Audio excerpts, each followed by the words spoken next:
Ladies and gentlemen, this is Hollywood Joe from Hollywood's World of Sports, coming to you today with another edition of Hollywood's Hot Topics. And this week has been a very interesting week in WWE. As we saw at New Year's Evil, Bron Breakker defeated Tommaso Ciampa to become the new NXT champion.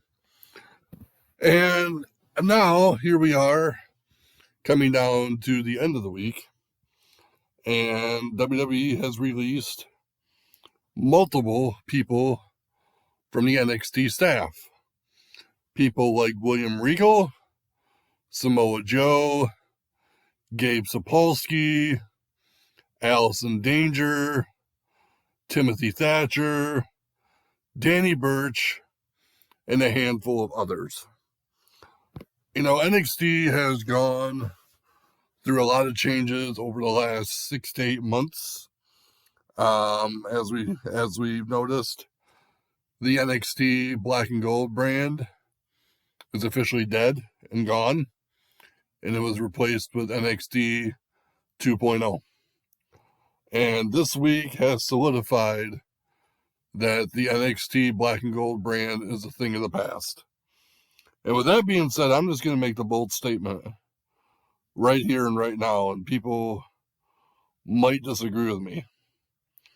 WWE is no longer a destination for independent wrestlers. Look at the track record. Look at what WWE has done to those who honed their craft before they got to WWE. Now, there are some exceptions. There have been guys that have been successful, like, Seth Rollins and Kevin Owens, Sami Zayn, a few of those guys, AJ Styles especially. I would say AJ is probably the, number one example of how an indie guy can be successful in WWE. But look at all the others. Look at Aleister Black. Look at Ricochet. Look at Cedric Alexander. Cesaro. Undisputed Era, who weren't going to be used right beyond NXT. Keith Lee is another big example. And there's just so many guys. Like, you're lucky if one or two, three at best, are successful in WWE that came from the independent scene. I hate to say it, but that's becoming the way of the world. Now, when Bron Breakker made his entrance on Tuesday, he kicked down the Black and Gold X, which signified to me it's the end of the Black and Gold era as we know it. NXT Black and Gold that ran for 7 years is a thing of the past. And if you're an independent wrestler right now, WWE is the last place I would want to be. WWE doesn't want guys on the indie scene who have already been honing their craft for 3 to 5 years, or, how many years it's been. They want guys that they can pluck out of college, they can pluck out of obscurity, and they want to train them their way. And now with the Next in Line program, which is very beneficial to college athletes, not very beneficial to the colleges, but it's beneficial to the college athletes. With the Next in Line program, WWE, along with anybody else, can sign these college athletes to a big contract while they're still in college. Look at Gabe Stevenson. Not even out of college. Still going to wrestle for Minnesota. And he's already got a big fat contract from WWE just so he can train for the next year or two. He's not even wrestling yet for WWE. He's training while still going to college. And so and this is just my opinion, unless you have the WWE look or you have something really, really special about you, I would not be looking to get signed by WWE if I'm an independent wrestler. Like I said, you better have a look about you, or you better have something that makes you stand out from everybody else. Because I'll say this, the reason why Matt Riddle is so successful right now is because he's different. The reason Damian Priest is successful right now is because he's different. But there are guys, again, like I said, Ricochet, Cesaro, Nakamura, Cedric Alexander, all great workhorses and all would be main eventers in any other promotion. They're not being used right.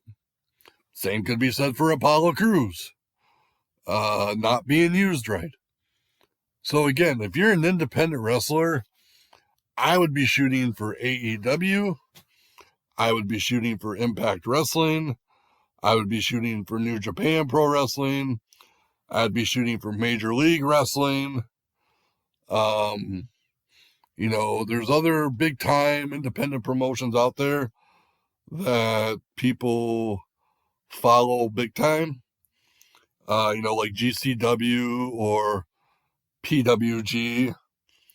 Those are other good promotions to strive for and shoot for. But I'm telling you, if you're an independent wrestler, don't even think about WWE, because they'll waste you or they'll break you. The track record's been proven. The track record, it's being shown right now. I mean, good God, they got rid of one of the greatest minds in the history of the business in William Regal. And William Regal is responsible for most of how NXT has been run over the last 6 to 7 years. And, he and Dusty Rhodes and Triple H, they had a vision, and their vision was great. And whether people want to believe it or not, NXT was the alternative to Raw and SmackDown. And people can say what they want, that AEW came along and ruined things and whatever. AEW is just another alternative like NXT was. The problem with NXT is it was under the WWE banner. And had NXT not been under the WWE banner, there might not even be an AEW. Because AEW is not much different from the old NXT. It really isn't. It's the same damn concept, using a lot of the same wrestlers. It just, like, again, if NXT wasn't under the WWE banner, we'd be having a very different conversation. But unfortunately, right now, NXT is under the WWE banner, and NXT 2.0 is filled with great college athletes, great athletes who played professional sports, and that's fine. But are they passionate about pro wrestling? Outside of Braun Breaker, I don't know a thing about any of these new guys coming up. I don't know much about Grayson Waller. I don't know much about Tony D'Angelo. I don't know much about Carmelo Hayes. I don't know much about him. And maybe that's partly my fault for not doing the research. But guys like Johnny Gargano, Adam Cole, Kyle O'Reilly, Bobby Fish, all the indie guys that came through NXT, everybody knew them and they had name value. And I think that's why NXT was so successful, because the guys that came to NXT had already been established, had already honed their craft, had already known how to put on 5-star matches. And again, NXT was perfectly fine. They shouldn't have fixed what wasn't broken. They should have continued to put on the best wrestling show that they could. They should have not called up so many guys. WWE should not have called up as many people as they have the last few years and then absolutely tanked them. Because that's exactly what happened. Karrion Kross, Keith Lee, Aleister Black. Those are the three big ones that they got called up and they tanked them. They tanked them. I mean, I'll give you the biggest, I'll just, before I end here, I'll give you the biggest tank of them all. And that was Rusev, a.k.a. Miro. Miro, at one time, was the hottest WWE superstar on television and in merchandise, and they wrecked him. They absolutely wrecked him. They didn't put the WWE Championship on him like they should have. And he left. He left, and I don't blame him. I mean, again, fellas, if you're an independent wrestler listening to this, you may think I'm nuts, but fellas, guys, gals, I would set your sights on somewhere else.